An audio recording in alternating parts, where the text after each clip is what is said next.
Irving reportedly asked for a trade from the Cavs over 2 weeks ago because he wants to be the focal point of the offense and no longer wants to play with LeBron. Yesterday, Chauncey Billups, who removed his name from consideration to become the Cavs president of basketball operations earlier this month, said about Kyrie, quote, "You're getting everything you want. You get all the shots you want. I don't get it." We're joined by Rob Parker. Welcome, Rob. What's happening? Good morning. Good morning. What's going on? Rob, you covered Chauncey during his championship run with the Pistons. What's your take on all this? I could see where Chauncey could look at this from the outside and not understand why this doesn't make sense. Because he's right. Everything is there to win. You're playing with the greatest player on the planet. You get your shots. Obviously, you had the game winner, right, to win the championship. So it wasn't like he couldn't do that. But my CWPFs, that's close, warm, personal friends in Cleveland. Remember that. Remember, Joy, you know this, I'm a reporter. I'm a reporter. I'm a reporter for 31 years. But they tell me the reason that Kyrie has asked to be traded is that he found out that LeBron was behind the whole idea of trading Kyrie away. So now there's a trust issue.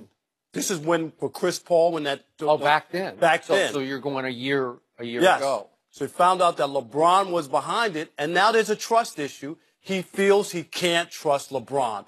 That's why a guy would be willing to give up what looks like to be utopia. You know, everything laid out for you. Once there's no trust, there's no relationship. So you're hearing after they won the championship together, soon after that, that LeBron was encouraging the front office to go ahead and offer Kyrie up to get Chris Paul. That's what I'm hearing. And so this would make somebody want to leave what looks like a perfect situation. So I get it. I'm right here. I got to say this. I applaud Kyrie. I really do. I think that he is showing people he's his own man. First of all, he does not want to be left at the altar by LeBron, who can walk out on him whenever he wants. He already did it in Miami. He did it in Cleveland before. So this guy's already had a history of doing it. Number two, he's bucking the trend of this AAU mentality, which has ruined the NBA, started by LeBron James, because look at the teams that his wish list that include the New York Knicks. And to me, a guy who is willing to go there and start all over, a team that hasn't won a championship since 1973, tells me a lot about his character, that this guy believes in his own talent, believes that he is that player and can be that number one guy and that player. And the other part is, which is great for him, is he has a championship in his back pocket. And nobody can take that away from him. Mm-hmm. So I love that part about him. And yes, sure, could he win more and have more chance of winning with LeBron? Yes.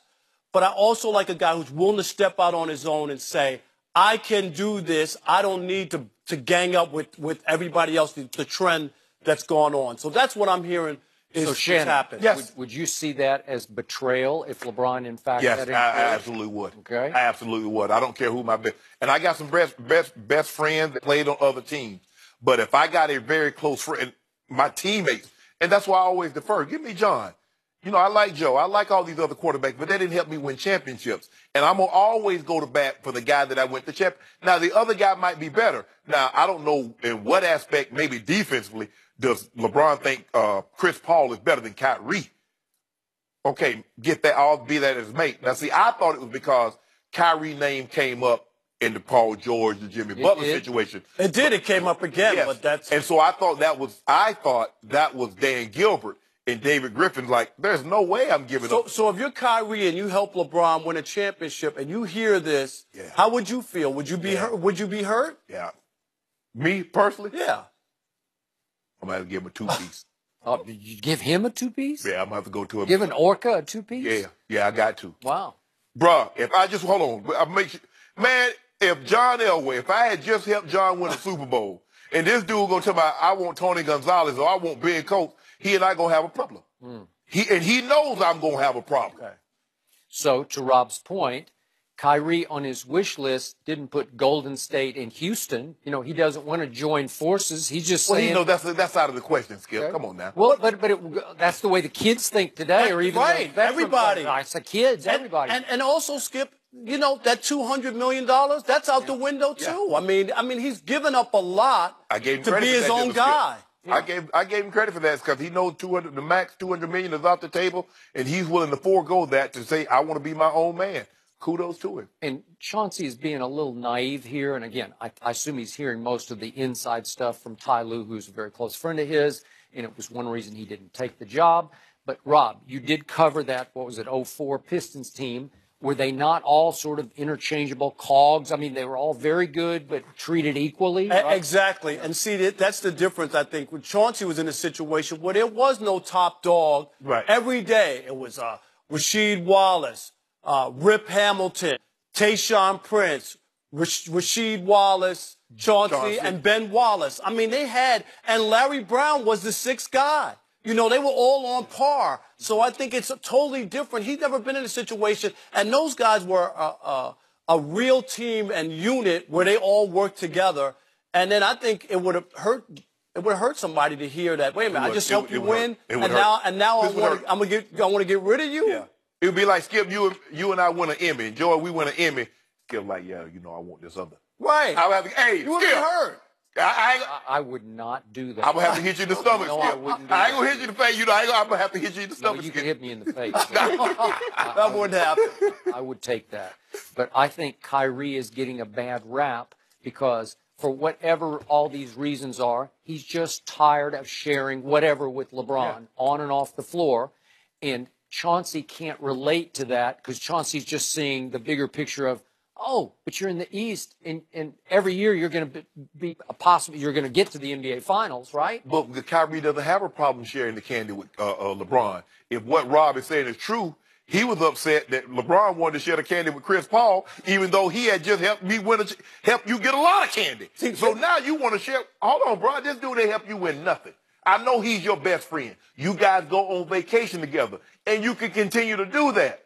But for us to have gone through what we've gone through, we were down 3-1. And to come back and to win it in dramatic fashion, in which we did, and in the process, not a month, I don't care if it was 10 years, you should never say, I would rather play with Chris Paul than Kyrie Irving. Because once that guy give you a championship, help you get a championship, that's just the way I look at it. Now, obviously, guys, they view things differently, Skip. And like I said, I'm looking at it from a football perspective. And Skip, you know this. You got 53 guys in basketball. They're bigger egos, and they're the face of the team. But I would be, if I'm Kyrie, if this is true, and I'm Kyrie, I'm disappointed. And that's why, to me, it sounds true, because that would be a reason for somebody to want to break up a situation that looks like it's so ideal and so right. Yeah. Right? That would be the breaking point. What else could be the breaking point? Never know what's going on behind closed doors. Everybody that look happy ain't happy, Skip. See, remember, CWPFs, close, warm, personal friends. I don't know about all that. You're going to put that on a shirt, too? Shirt, too? Yeah. Make sure you don't mix the letters up, though. If they're just close personal, are they some warmer than others? Of course. Okay, I got it. You got to be close. Is it warm like that watch? I mean, that watch is hot. The watch is hot. Should the Chargers say? RG3, Skip and Shannon debate that next.